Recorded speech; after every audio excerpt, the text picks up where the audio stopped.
The Naval Special Warfare Command training facility in Coronado buzzed with activity as elite operators gathered for an inter-unit competition. Lieutenant Amy Chen navigated the crowded hallway on forearm crutches, her left leg ending just below the knee where an IED had taken it 18 months earlier in Afghanistan.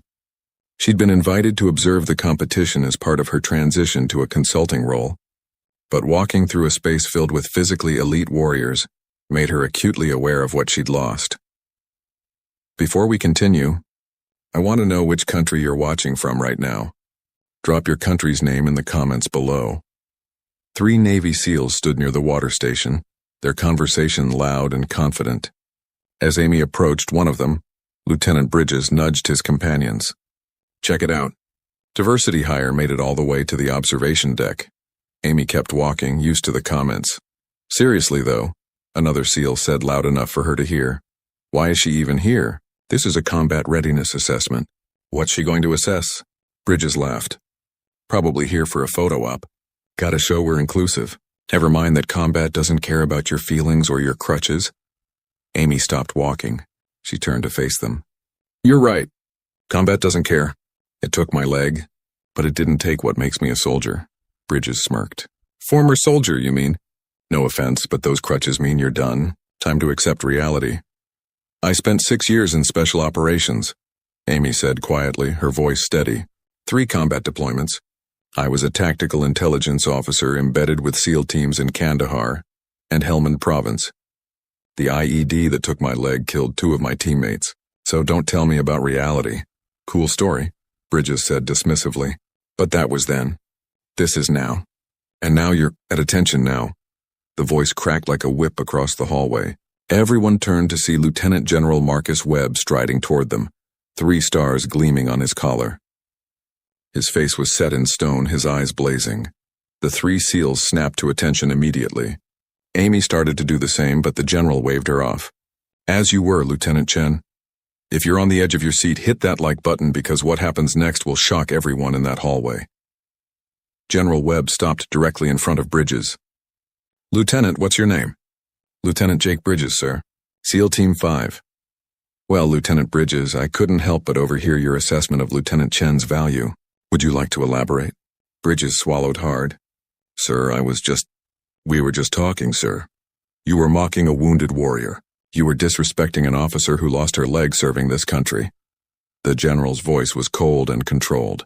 "Do you know who Lieutenant Chen is?" "No, sir."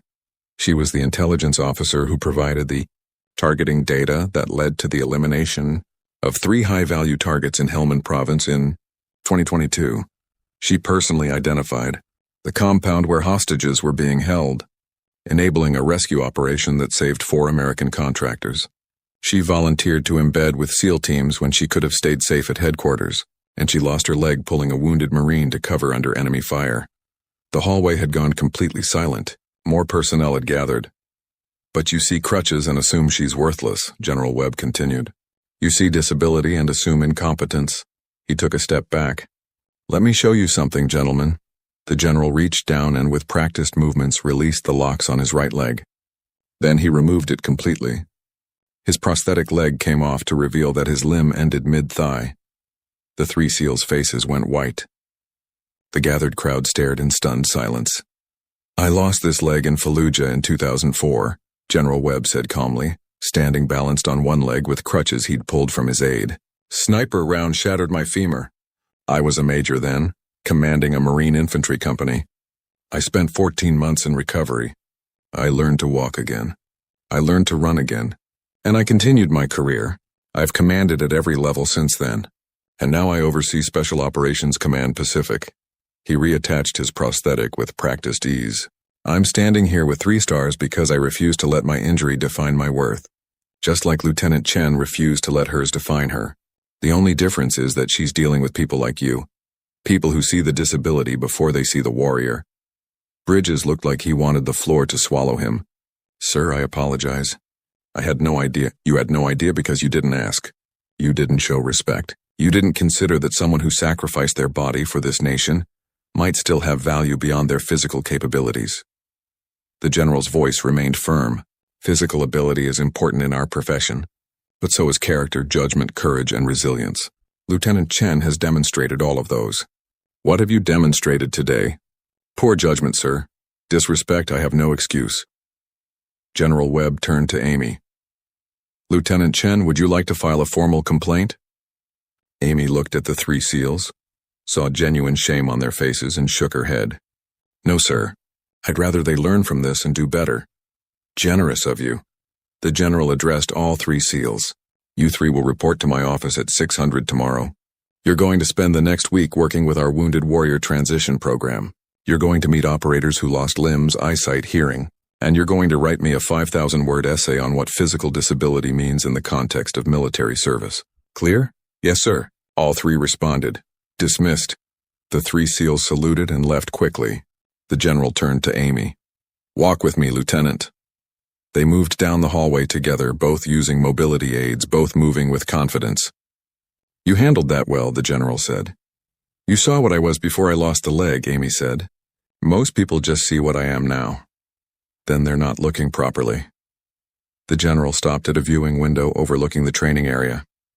We're expanding our adaptive athlete program and our tactical advisory division. We need people who understand both combat operations and the challenges of physical disability, people who can train the next generation to see ability beyond physical wholeness. Interested? Amy stared at him. You're offering me a position? I'm offering you a mission.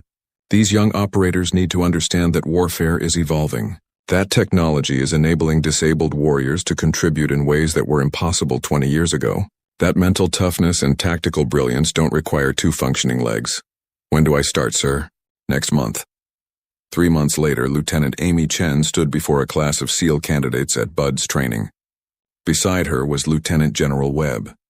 Together, they taught a session on adaptive combat techniques, mental resilience, and the future of special operations. Lieutenant Bridges was in the audience.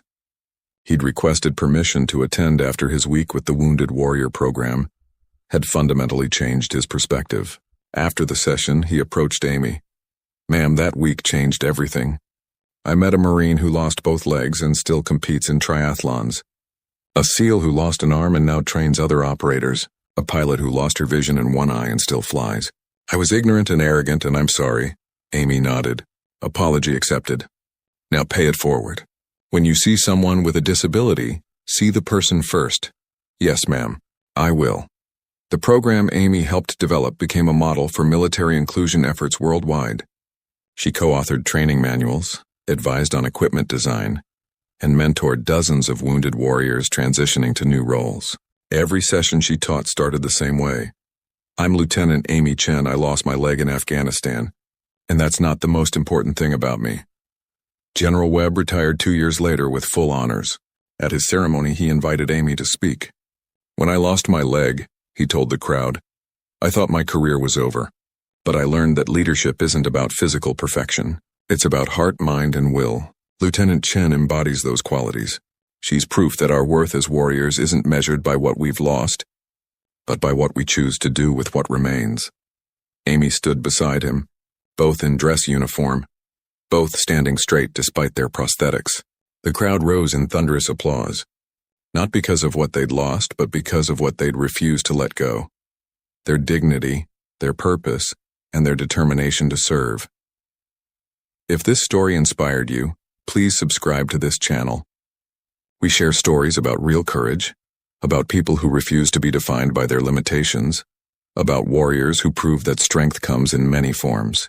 Share this with someone who needs to know that setbacks aren't endings, that disability doesn't mean inability, and that true warriors are measured by their character, not their physical wholeness. Comment below and tell me about someone you know who overcame tremendous obstacles. And remember, everyone you meet is fighting a battle you know nothing about. Choose respect. Choose kindness. Choose to see the warrior behind the wounds. Thank you for being here, and I'll see you in the next story.